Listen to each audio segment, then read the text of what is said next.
Assalaamu alaykum warahmatullahi wabarakaatu. Ashama arkafuun hurroon amantii biroos jira jirtu hordoftootaa fi kabajamtoota kiyyaa akkam jirtu jireenyi maal fakkaatti dalagaan mana namaa akkam isinii jira hojiin biyyaan baa akkam isinii jiran isinii jira obboleeyyan kiyya qaqqaalii fi gaggaarii warroonni chaanaala kiyya kanaaf immoo maatiin hin ta'in asuma sabiskiraayib gochuun maatii Oromoo First ta'an isinii jira obboleeyyan kiyya. Egaa ka har'an viidiyoo qabadhii dhufee viidiyoo kana laalaa. Intala kana viidiyoo isii dura sargeetiin ture kan wajjin dannasan tokko mucaa kana jechuudha. Ijoolleen keenya ofumaa keessanii haatee lukkuun albee ofiin qaltu baastii jedhan isinii galee akkasumallee dhandhacha tokkochatu foon mara ajeessaa jetti Oromoo waa malee hin mammaa'e isinii galee intalli kun amma ofumaa wajji tattaphattee ufuma daalchisaa jirti jechuudha. Gatii ofii itti agarsiisaa jirti jechuudha. Isinii galee maaliif jennaan ofumaa isiitii wajji kokkolfitee wajji qaqqalladdee iji of argisiisaa jirti fuulatti of kennaa jirti jechuudha. Gaafa biraammoo wanti kun rakkoo irraan isii gayaa jira jechuudha.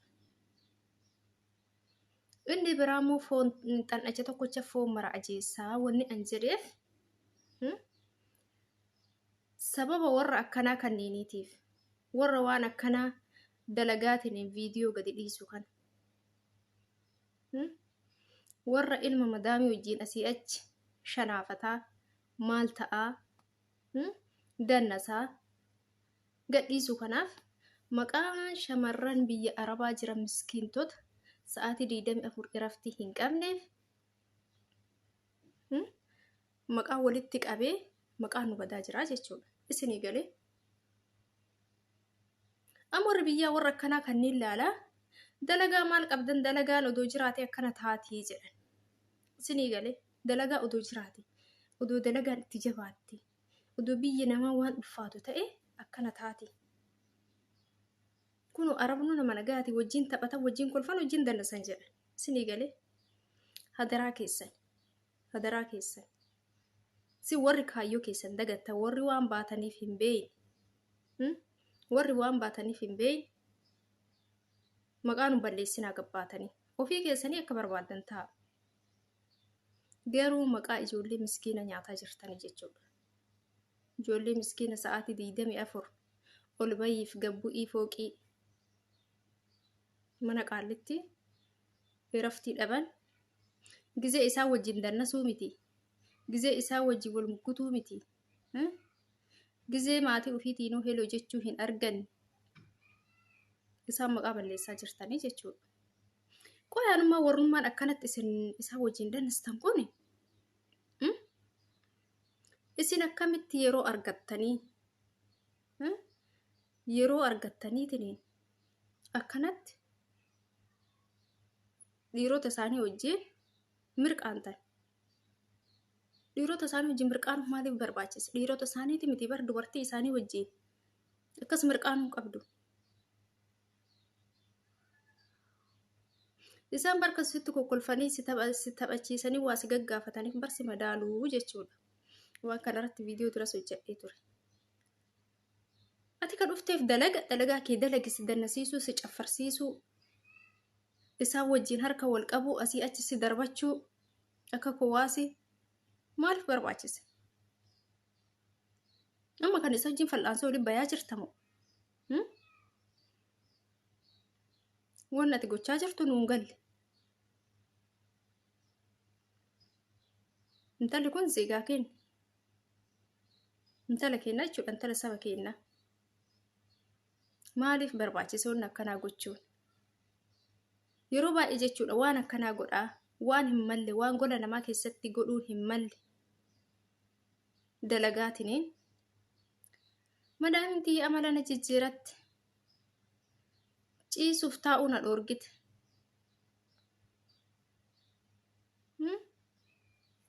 Damooza kiyya narraa murte maalan balleesse warri gaafii isinitti ta'u jechuudha. warroota waan akkana gootan jechuudha. Akka waan isin hin agarre dhussaan isinii galee isin garuu isin agarti yeroo kamuu jechuudha. Ofii shawwadinaan isiniin jedhe. Atufumaafuu mee maal jetteetini kabaateeffatu hojiidha. Hojii keetiifuu gizee hin qabdu. Gizee hojiidha seechi tangalaatattu kana takka harka si micciiraa takka achi si darbaa takka achi si furguuggataa. Hagi hojiin diraamaa dalaydu kana gatteessee kifilii keessatti boqonnaan fudhattu yoo hojii kee fixatte. Isaaf ooloo guddisuufi sanuu odoo keellee ta'e odoo keellee guddifattee ishee ka isaa guddisuuf isaaf guddisuuf maa gowwoomtan ijoolleen keenya yeroo baay'ee maa akkas gowwoomtu gowwummaan akkasii maaliin hojii kana naa godhisiin jenna ishii warra gaarii yoo ta'e nama gaarii yoo ta'e yoo sitti dhiyaatan akka maatii keetiitti bakka waan isaan barbaadan yoo gooteef waan isaan si ajajatan yoo ajajamteef bakka kanuma gaarummaan dirqama isaa wajjin taphachuu kolfuu zallaluu ta'uu hin qabu sirrii miti waan akkanaa jechuudha. Maaliif tokkoffaa ijoolleen baay'een hunduma isaanii akkana se'anii itti dhiyaatanii gaafa itti dhiyaatan namoonni bada jiranii dhiironni isaanii badatu jiru gaafa san immoo gara waan keessa biraa seensisuutitti galu jechuudha.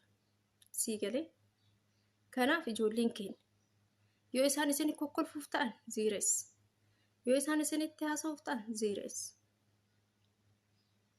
sinii galee dhiirota isaaniitii miti jechuudha. Dubartootuma isaanii wajjiinu akkas garmalee kolfitanii ilkaan keessa itti agarsiistanii fuula keessa itti agarsiistanii akkuma argitan wajjin hin ta'inaa. Garaan jaraa akka garaa kennaatii miti. Haadhasii wajjin akkuma barbaadan kolfanii namicha haadhasii wajjin seechi zallaleetiin si wajji kolfee maal jedhee si taphachiisee wajjin taphattu kun osoo yookaan ati shaamizii takkatti jalaa gubdee akkuma asii achi si darbatu ka qaldiif ta'uu danda'a dhugaan si darbata gaafa san immoo jechuudha. Tariyati yookaan amaloota isaanii beektu ta'a yookaan haaraa dhufte ta'a. Waan akkanaa gochuun sirrii miti jechuudha. Sinii galee waan akkanaa gochuun sirrii miti wallahi keessattuu jechuudha. Isaan dhiironni isaanii haga dhiironni isaanii hojjettoota sodaatan dubartoonni isaanii sodaatu wallahi dhiironni isaanii baay'ee sodaatu hojjettoota. Ati fuulatti kennuu baattee ziiras taatee hojii kee hin hojjetta uffata naamii cinna'am okay hojiidha ejjennaa hojiif dhufteemi hojii kee hojjette hojii kee beeytee hojjetteetiin jette sirreessitee hojjette itti kolfuu baannaan fuula keetti kennuu baannaan si hojii akkas kolfanii taphachuu miti ol jedhanii si ilaalanii jechuudha. Gaafaati hee jettee afoo deddeemtee kokkolfite si hojii kokkolfuu barbaadan. Kokkolfi sun immoo dogongora akka ta'e beeke akka si dogongorsu beeke. Malee akka si dogongorsu beeke. Kanaaf ijoolleen keenya jechuudha. Isin fuulatti kennuu baannaan wannummaan isaan isin dhugganii ol jedhanii isin laalaniif hin jiru. Ufumaa keessanii ija of hin argisiisina. Ufumaa keessanii ija of hin argisiisina. Gaafa ija of hin argisiistan immoo kolfa booda uletu jira jechuudha. Kanaaf naamusa keessan eega. Mana namaa keessaa jirtan naamusa eega. Manni namaa manuma namaati. Manni namaa manuma namaati. Gaafa waa badan akka hojii kolfitu akka hojii burraayitu kanaa miti habiibtiiti. Sii galee gola namaa keessa jirtaa biyya namaa keessa jirtaa.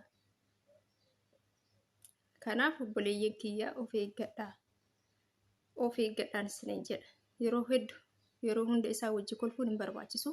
Akkuma argitan keessan ittiin argisiisinaa isin jechuu barbaada.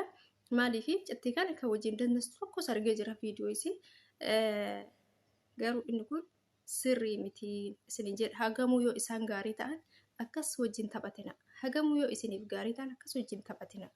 Isin galee kanaan isin jedha obboleeyyan kiyyaa hanga viidiyoo biraatti walitti deebinutti assalaamu alaykum.